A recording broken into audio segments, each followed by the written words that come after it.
आवाज इतनी तेज होनी चाहिए कि दिल्ली की सत्ता और उत्तर प्रदेश की सत्ता आपकी आवाज से हिल जाए। इंकलाब जिंदाबाद, इंकलाब जिंदाबाद, इंकलाब जिंदाबाद।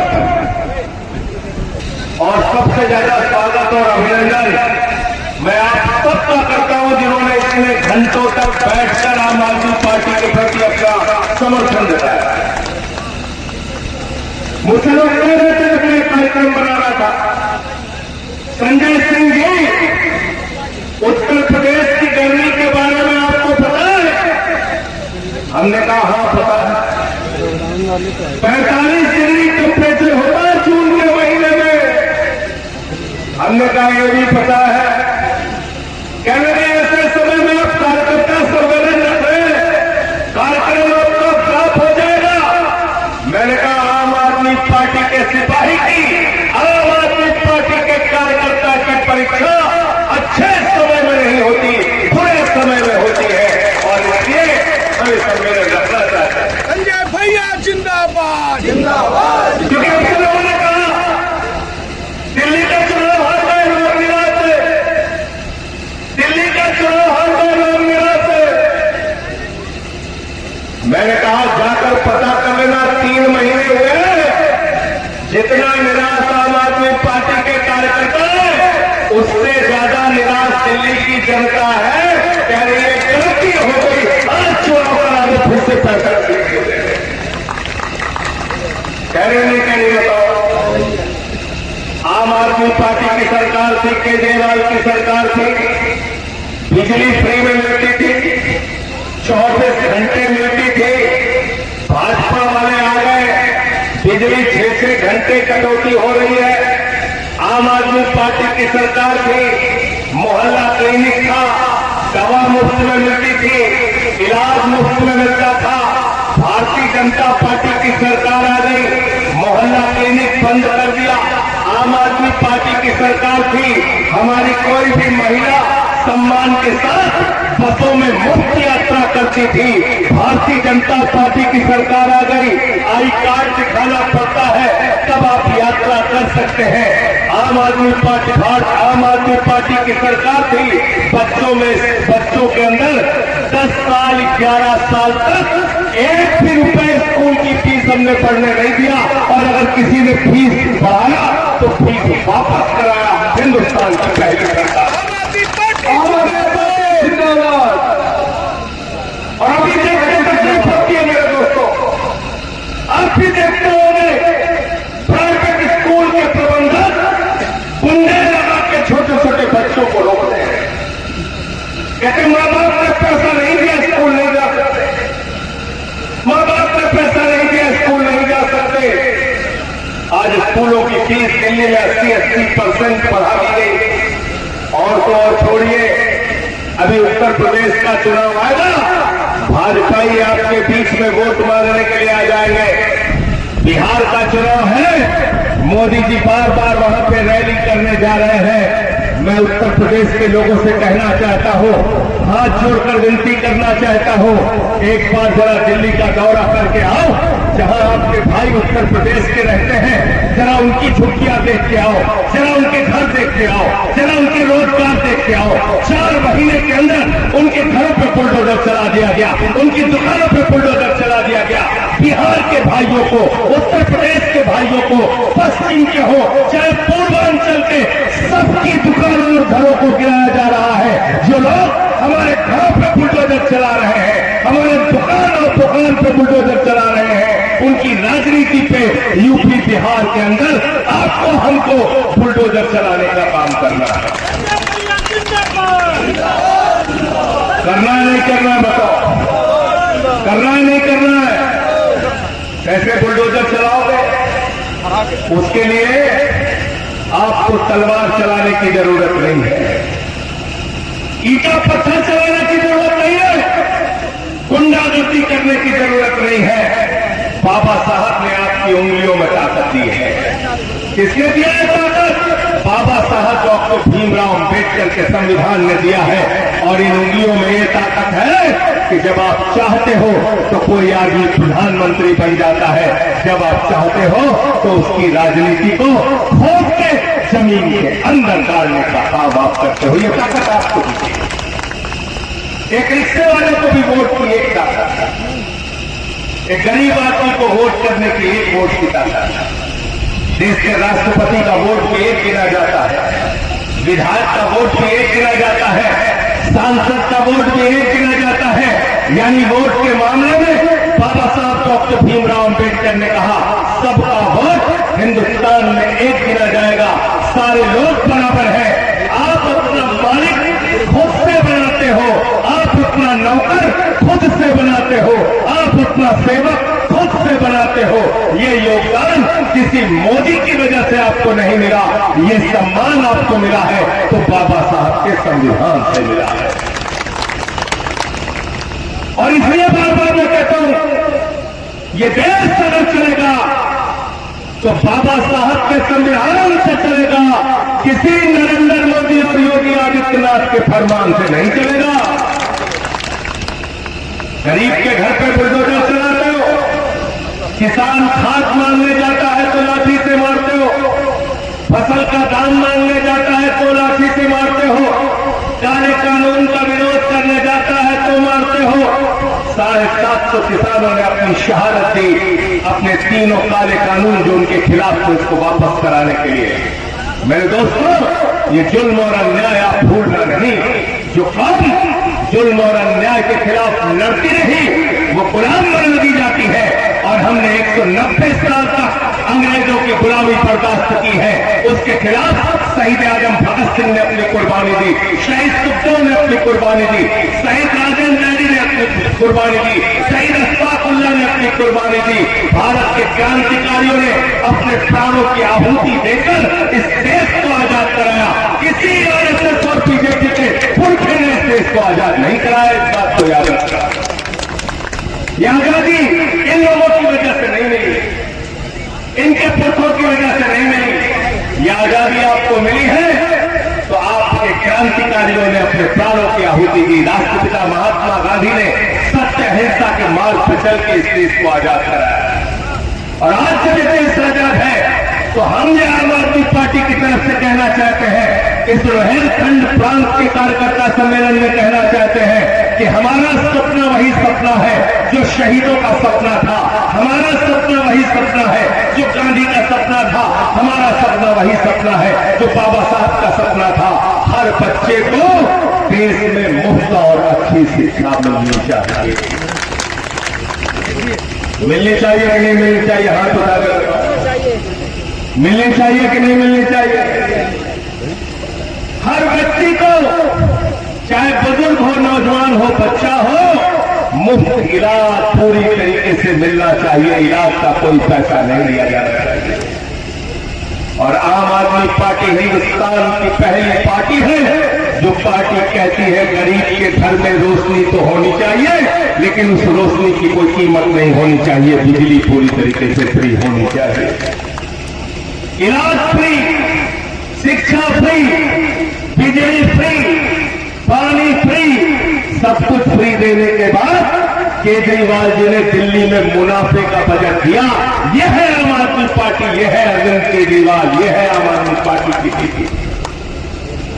इसलिए आपसे कहने के लिए आया हूं, ये जाति धर्म की राजनीति में आपको कुछ नहीं मिलने वाला, कुछ भी हासिल नहीं होगा। ये हिंदू मुसलमान के झगड़े से आपको कुछ नहीं हासिल होगा। अरे हिंदू धर्म को हम भी मानते हैं, और हिंदू धर्म क्या कहता है? हिंदू धर्म कहता है वसुधैव कुटुंबकम, पूरा विश्व हमारा परिवार है। हिंदू धर्म क्या कहता है? हिंदू धर्म की रामचरितमानस की चौपाई कहती है सब नर करें परस्पर प्रीति, सारे लोग आपस में प्यार से रहें। हिंदू धर्म क्या कहता है? हिंदू धर्म कहता है पूजा समाप्त करने के बाद प्रभु से, ईश्वर से हम प्रार्थना करते हैं धर्म की जय हो, अधर्म का नाश हो, प्राणियों में सद्भावना हो, विश्व का कल्याण हो। यह है हिंदू धर्म। विश्व के कल्याण वाला हिंदू धर्म मानते हो कि नहीं मानते हो? बताओ, हाथ उठाकर बताओ। प्राणियों में सद्भावना होनी चाहिए कि दुर्भावना होनी चाहिए? सद्भावना होनी चाहिए कि दुर्भावना होनी चाहिए? हम कहते हैं सद्भावना होनी चाहिए, भाजपा ये कहते हैं दुर्भावना होनी चाहिए। वो पता नहीं कहां से कौन सा हिंदू धर्म पढ़ के आए हैं। और इस्लाम की बात अगर हम करें, अरे हिंदुस्तान की बात अगर हम करें, मुसलमान की बात अगर हम करें, तो हजरत मोहम्मद साहब सल्लल्लाहु अलैहि वसल्लम मुसलमानों के जो पैगंबर हुए, उन्होंने कहा था हिंदुस्तान से, हिंद से हमें ठंडी हवा आती है। जिस मुल्क से नबी को ठंडी हवा आती है, उस मुल्क से कोई मुसलमान नफरत नहीं कर सकता। जिंदाबाद। कर सकता है क्या? कर सकता है क्या अंसार भाई? कर सकता है? तो नफरत की कोई गुंजाइश नहीं। मेल जोल से, भाईचारे से, एकता से हमको इस देश को आगे बढ़ाना है। नफरत की बुनियाद पे देश आगे नहीं बढ़ेगा, मोहब्बत की बुनियाद पे देश आगे बढ़ेगा। और यही काम हम लोग कर रहे हैं।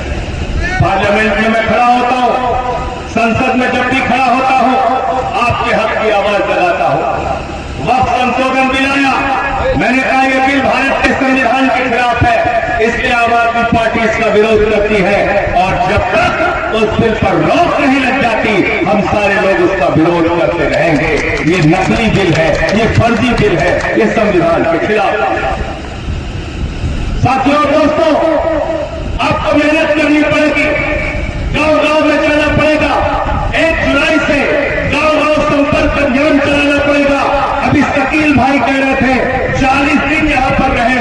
मैं शकील भाई आपको भी कहना चाहता हूं और अपने सारे नेताओं को कहना चाहता हूं, सिर्फ 40 दिन नहीं, जरूरत पड़ी तो 400 दिन आपको गांव में रहना पड़ेगा, कस्बों में रहना पड़ेगा, लोगों के बीच में रहना पड़ेगा, उनकी लड़ाई लड़नी पड़ेगी।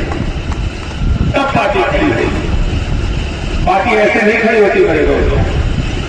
हमारे मंच पे भाषण दिए चले गए, पार्टी नहीं खड़ी होगी। आपने भाषण सुन लिया, पार्टी नहीं खड़ी होगी।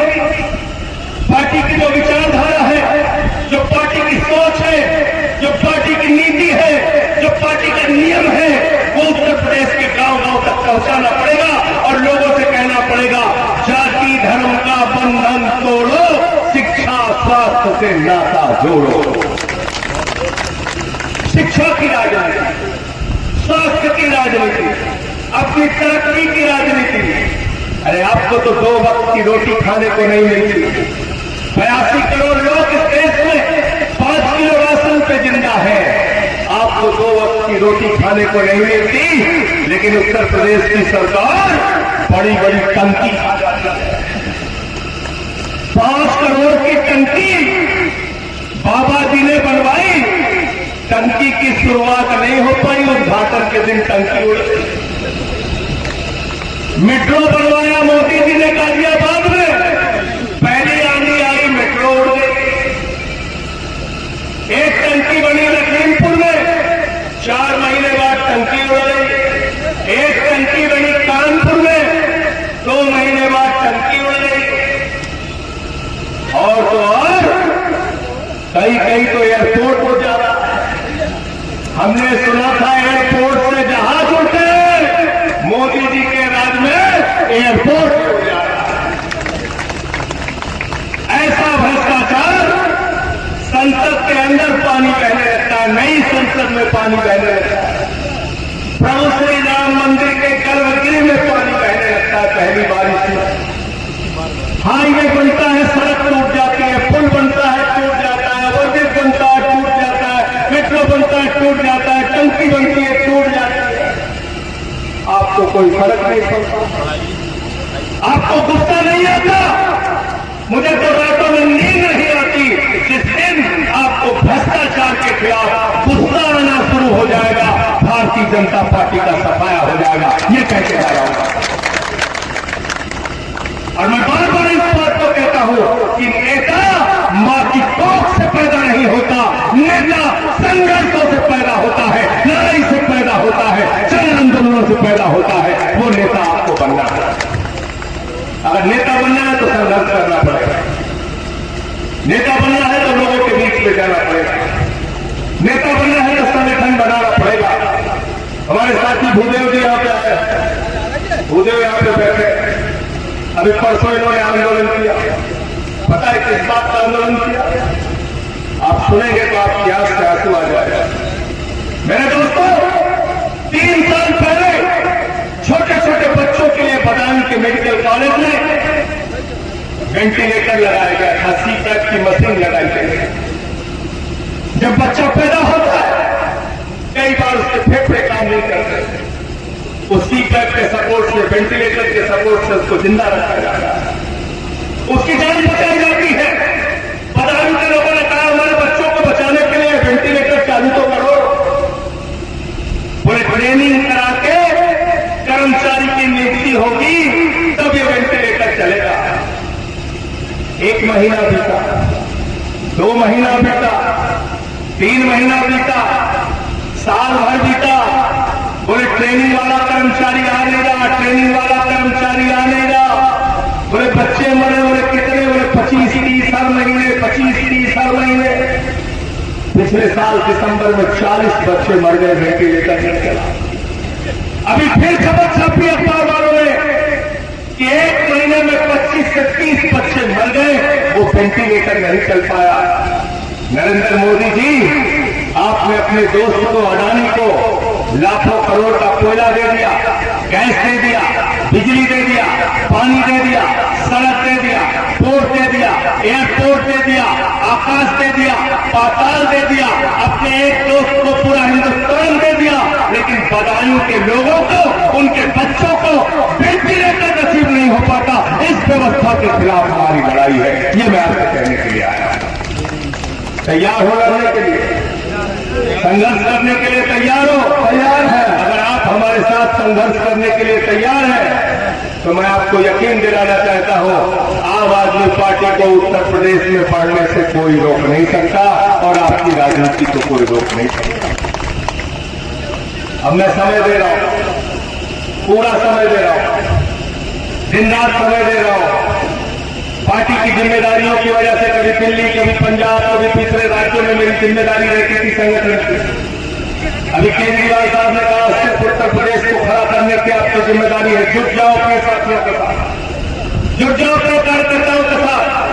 हर महीने आंदोलन चल रहा है, हर महीने सेवा का काम चल रहा है, हर महीने लोगों को जोड़ने का काम चल रहा है, पार्टी के विस्तार का काम चल रहा है। आज बुंदेलखंड प्रांत का सम्मेलन हुआ, कल अयोध्या प्रांत का सम्मेलन था, उसके पहले ब्रज प्रांत का सम्मेलन था, उसके पहले पश्चिम प्रांत का संकल्प शिविर था, उससे पहले उत्तर प्रदेश के कार्यकर्ताओं का लखनऊ में सम्मेलन था। मैं चाहता हूं ऐसा सम्मेलन विधानसभाओं में शुरू हो जाए, ऐसा सम्मेलन गांव-गांव में शुरू हो जाए, ऐसा सम्मेलन जिले-जिले में शुरू हो जाए और 2026 का पंचायत का चुनाव पहला चुनाव होने जा रहा है। उस पंचायत के चुनाव में आम आदमी पार्टी का परचम उत्तर प्रदेश के अंदर लहराना है। और बाबा जी ने अभी क्या कहा? बाबा जी ने कहा ब्लॉक प्रमुखी का चुनाव जनता से होगा, जिला पंचायत अध्यक्ष का चुनाव जनता से होगा। मैं भारतीय जनता पार्टी के लोगों से कहना चाहता हूं, जरा सी भी नैतिकता अगर आपके अंदर है तो जनता से ब्लॉक प्रमुखी का चुनाव करके दिखाओ। मैं आपको यकीन के साथ कहता हूं 800 से ज्यादा प्रमुख यहाँ पर है उत्तर प्रदेश में, हमारी अच्छी संख्या में ब्लॉक प्रमुख जीत के आएंगे अगर जनता से चुनाव होगा। और वो खरीद फरोख्त फ्रॉड हुआ तो मैं नहीं कहता। इसलिए साथियों, इस देश को बनाने के लिए, उत्तर प्रदेश को बचाने के लिए, एक साथ मिलकर चलने के लिए मैं आपसे एक ही बात कहना चाहता हूं, वतन की जो हालत सुनाने लगेंगे तो पत्थर भी आंसू बहाने लगेंगे। वतन की जो हालत सुनाने लगेंगे तो पत्थर भी आंसू बहाने लगेंगे। अगर भीड़ में हो गई आदमियत तो उसे ढूंढने में जमाने लगेंगे। आदमियत को, इंसानियत को, भाईचारे को, एकता को बचाने का काम हमको करना है। मिलजुल कर हमको आगे बढ़ना है, मिलजुल कर इस देश को बचाना है। यह हम सबका देश है और ये हिंदू मुसलमान की राजनीति करने वाले आपको कुछ नहीं दे सकते। कह रहे भारत चौथी बड़ी अर्थव्यवस्था होगा, लेकिन प्रति व्यक्ति आय के मामले में भारत 140वें स्थान पे है। कहां पे? 140वें स्थान पे। यानी सारा माल अडानी और अंबानी के पास जाता है। हम दो हमारे दो प्रधानमंत्री जी गुजरात से, गृह मंत्री जी गुजरात से, और गुजरात में करोड़ों की संख्या में लोग हैं, उनका भला नहीं सोचते, अपने दो दोस्तों को निकाला, एक अडानी एक अंबानी, उनको फायदा पहुंचाने का काम करते हैं। इसलिए साथियों और दोस्तों, आप यहां से इस शिविर से, इस कार्यकर्ता सम्मेलन से संकल्प लेके जाइए, और कल फिर शिविर का कार्यक्रम है, उसमें भी हम और लोग विस्तार से बातचीत करेंगे। मैं आप सबसे एक ही बात कहना चाहता हूं, आम आदमी पार्टी के सिपाही हो तो अपना पसीना बहाना शुरू कर दो, अपना खून बहाने के लिए तैयार हो, संघर्ष करने के लिए तैयार रहो, लाठी खाने के लिए तैयार रहो, मुकदमा लिखवाने के लिए तैयार रहो। अरे क्या हो जाएगा लाठी मुकदमे और जेल से? मोदी जी ने 6 महीने मुझे जेल में डाला, जिस दिन बाहर से निकला हूं 4 गुना ताकत से भाजपाइयों से लड़ने का काम कर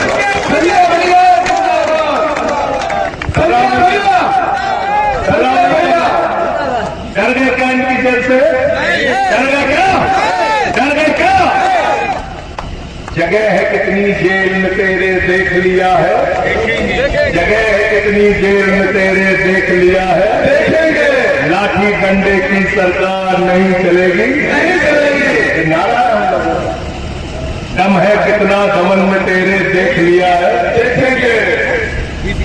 ये भाजपाई बंदर भुड़की देते हैं, बंदरों को देखे ना खो खो करके आते हैं, और डंडा लेके अगर पैर पटक दिया तो बंदर भाग जाता है।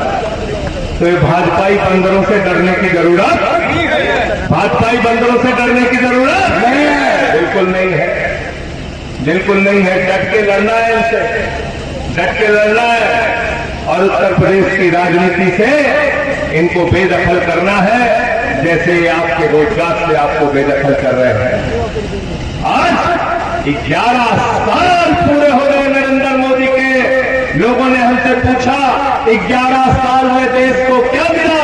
हमने कहा एक ही बात मिला, जुमला जुमला जुमला जुमला जुमला जुमला, और जुमला के अलावा कुछ नहीं मिला। 2 करोड़ नौकरी देने के नाम पे, जोर से बोलिए, खत्म कर रहा हूं भाषा, 2 करोड़ नौकरी के नाम पे, महंगाई कम करने के नाम पे, महंगाई कम करने के नाम पे, काला धन लाने के नाम पे, काला धन लाने के नाम पे, किसान की आमदनी 2 गुना करने के नाम पे, किसान की आमदनी 2 गुना करने के नाम पे, 15 अगस्त 2022 तक सबको पक्का मकान देने के नाम पे, तो पक्का मकान देने के नाम पे, हर चीज में